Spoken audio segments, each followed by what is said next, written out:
Hi everyone, this is Jiggie, a portrait and wedding photographer from the Philippines, and welcome to the channel. So in this video, I will be sharing some basic tips and techniques to help you in your photography journey via a photo critique.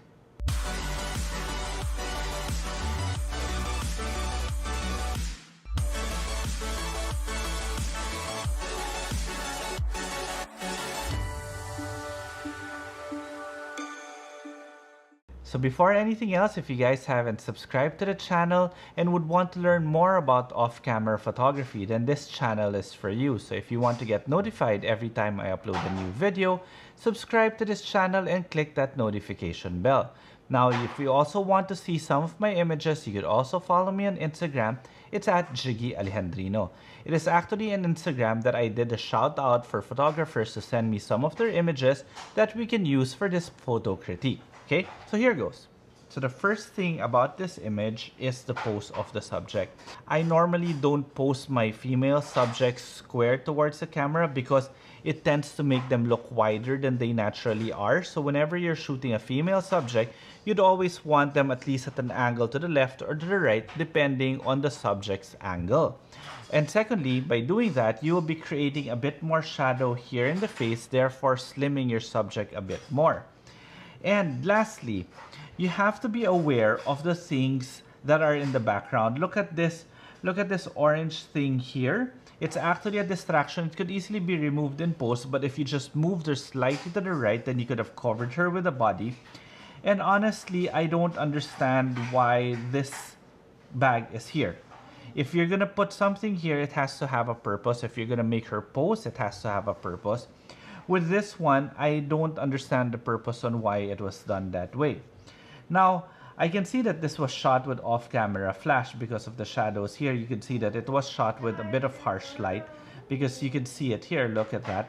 Look at the shadow edge transfer, which shows a relatively small light source, which will not really be pleasing to a subject, especially if her makeup was not professionally done.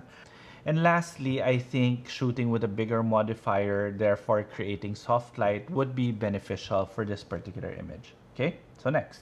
With this one, obviously you could already see the light here. The light that was used was a square soft box with a grid. Light fall off is okay, you could see it here, but cropping, again, this is one of the major things that I see in a lot of beginner photographers, is that when they have their center focusing point here, they tend to focus on the face and they forget about composition. That's why there's a lot of empty space here that doesn't really do much for the image. So if you were to take a portrait, you'd want to crop it tight here like this, okay? Now this is a normal pose, people playing around with their watches. I can't really fault that. It's something that everybody will have to go through. I still do it sometimes whenever I'm shooting weddings, but I would have her chin down looking at the watch, or his chin down looking at the watch, just so that it makes it more real. In other words, you don't wear your watch like this. You always have to look at your watch once you're wearing it. Now, light-wise, it's okay, but I think the problem here is that there was no control between ambient light and flash because I can see multiple colors of light.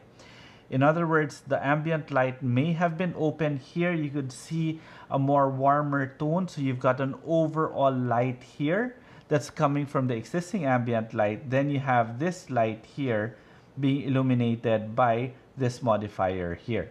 Okay, so again, go back to the basics of this one. Control your ambient light first.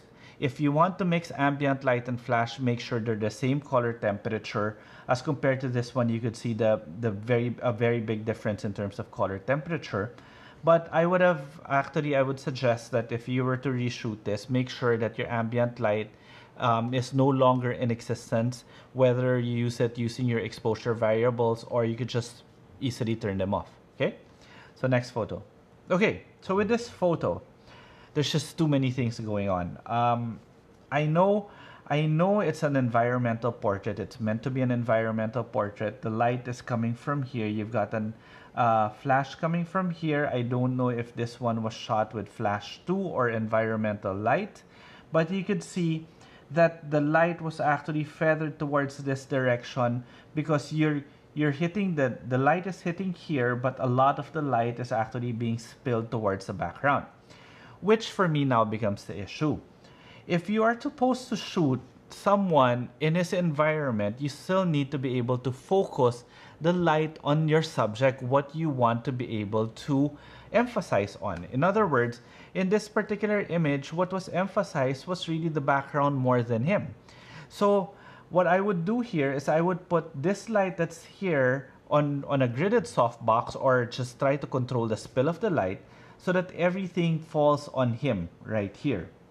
And these things will still be in the frame, will still be part of the scene, therefore still making it an environmental portrait. This image is a classic case of the primary and secondary aspects of the photography blending in and not creating that focus. In other words, you've got the hero and the sidekick. The hero should have been the couturier, or this guy here, and the sidekick should have been the environment in which he's in. So there should have been a very big separation so that you know who is the hero and who is the sidekick. In this particular case, your sidekick and your hero are just too intertwined that you don't see the focus of the image anymore. Okay, so next. All right, actually, I have nothing to say with this image. I actually like it.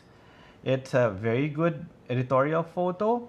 Pose is correct. Maybe I wouldn't have made her pose this way because it's a very masculine pose, but maybe that's what he was trying to go for, and it made her arms look bigger. So maybe he could have posed it going down so that to make her look a bit slimmer, but it really depends on the type of image that you want to create. So I would have, the far shoulder should have been the one that's up, the nearer shoulder should have been the one that's down. That's the feminine pose. But in terms of light, this was okay. You had a kicker light here or a hair light, though I would have actually balanced it out and put the hair light right here in the middle so that I'd get light here and here. So that's a very good separation from the background. But honestly, I like the way the colors are put together. I like the way the image pops. I actually like it. It's just a few minor tweakings here and there, but a good job. Okay, this was pretty cool. This was shot with, I think, LED lights. I would assume the LED lights or gelled lights to be able to get the blue and the red. And it matches. In other words, colors, whenever you're playing with colors, especially with an image, you're trying to portray a scene. And this one, what he's trying to do is he's trying to make it look like a horror film, which actually works because the pose works, and the fact that the lady covered her face up means that she's scared of something, and you created the mood. Though I would have wanted this one to be a bit more blue if you were going to go for the red and blue anyway, so you might as well make it blue. And you could crop this part here, but you know what? That's nitpicking. I think overall this is a good image. I would have just made the edges a bit darker. I still think that it's a bit overexposed when it comes to the overall scene, especially if you're trying to create that moody, very scary image. It's normally on the darker side. Okay, next. So this image, this was lit relatively well, but composed to a degree that I don't agree with. In other words, there's so much room here and you've got so much leading lines. I would have actually put her here instead of having to create that empty space and having her here in this area where it was already messy, and you made it even messier. But I think what he was trying to go for was, number one, he was trying to get the flare of the sun here and the contrast of the red and green. So here's one thing. Sometimes we actually tend to compose because of a certain aspect that we want to include in the photo, such as in this case, the sun flare. I would have let go of the sun flare for proper composition. If the sun wasn't in the shot again, I would have disregarded that because the hero should have been this subject anyway. Now, the light position coming from the right, well, the light position is coming straight on actually from her. I would have put the light position somewhere here on the right side to be able to create some shadows over here to mimic the look of natural light. So that's one thing that's a rule of thumb but not necessarily set in stone. In other words, when you are lighting outdoor portraits with artificial light, it's always best for you to come from the natural direction of the sun to avoid any cross shadows and to make it look as natural as possible. Though, as I said, it's not set in stone because I myself sometimes don't even do that. It really depends on how you want the image to look like. If you want it to look as natural as possible, or you don't mind that the flash is seen, that you're just creating an editorial photo. But overall, this is actually a properly balanced image. Properly balanced meaning a proper balance of ambient light and flash, though flash position could have been fixed. And composition, I really would have put her here. It would have made for a better image. Instead of having to try to get the sun flare here, you would have been able to use more of the blue sky here, which I think would have even been better. Okay? Okay, so this image. This image is one of those put a light, let's shoot, let's play around, let's see what will happen type of image. That's the impression that I'm getting from this one, because it feels like it's all over the place. There is no symmetry or synergy in the way it was lit and the way it was posed or the way it was shot. But it is a good starting point. Technically, the exposure is correct, the fill light is actually correct, but there is just something about the image that doesn't make sense. It doesn't make it pleasing to the eye. Number one, the fill light that's coming from here, it may be another light source or ambient light. I really don't know, but it's probably another light source coming from here. It is actually spilling towards the background, and ironically, where the main light is coming from, you don't have any spill here in the background. So that in itself shows you that light control is still something that this photographer really needs to work on. So what I would do is I would make sure that this one is also black to be able to create that solid background. This fill light could have been used just for a rim here, just to separate her from the background. I would have posed her towards the light. Now, this is because one thing that you're highlighting here are the arms instead of the clothes. Now, she's wearing something that obviously they tried to style because she's wearing bracelets and a necklace here and some earrings, some big earrings here, and it actually matches. It's all very native. I think this person's Filipino. It's very native to some of the tribes that we see in the provinces. And it would have been nice to showcase it. In other words, make her face towards the light so that you can highlight that. Plus, you're going to get better light towards her and highlight the things that should be highlighted, not the arm. Okay? So it was a good attempt. At least technically you're there. All you have to do is refine your craft. All right, so next. Again, this is a compositional problem with me. Light-wise first, let's tackle it up. Let's tackle light first. Light is somewhere, it's coming from this general direction. As I said earlier, it's not set in stone because it's very difficult for you to get the natural direction of the sun if you want the sun as part of your shot. So the light was coming from this side here, though my problem is I don't like the composition of this one because again, there's so much space here, there's so much space here, there's so much space here. I don't know why you have to put her in the busiest part of the scene. I think if you moved her somewhere here towards the right, you could have moved this this road here, and this one would have actually framed her if you moved her here. So the lines would have led towards her and you could have still kept the sun here in this general direction and still in this general area, I mean, and still got the nice highlights here. And I would have put the flash a little bit further here and gotten your mod or your light stand wet, or the person holding your light stand wet a bit, again, to put a more natural look to the light.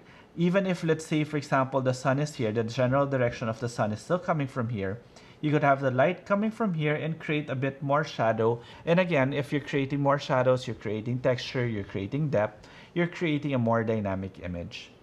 But overall, at least the exposure is correct. Your balance of ambient light and flash is correct. Just a little bit of those tweaking. Okay. All right, this one's a nice image. I won't comment about the way it was processed because that is personal taste. You could see that it's actually nice, though the spill here, I would have dodged this one or I would have controlled the light a little bit more on her. Again, this is one of those cases in which the light that you added blended too much to the scene. In other words, you want to be able to focus by light, so you focus more on her. And you can see here, there's actually a kicker light here, so that's not bad. It makes it look as if there's a light, an area here where light is coming from, so that's all right.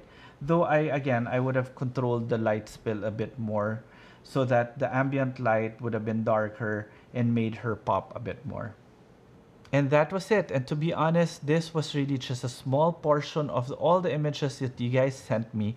And I really couldn't put everything in one video because it would be too long. But if you guys enjoyed this and would want me to make another one, please leave your comments in the comment section below. Now, I probably will make another one just for those people that actually sent their images. So if you made an effort to send it, I'd also want to do my part by critiquing it. So you guys stay tuned for that. And also, if you enjoyed this video, please do consider subscribing to the channel. And while you're at it, click that notification bell so that you get notified every time I upload a new video. And if you want to see some of my images, you could always find me on Instagram. It's at Jiggie Alejandrino. Okay, till the next video.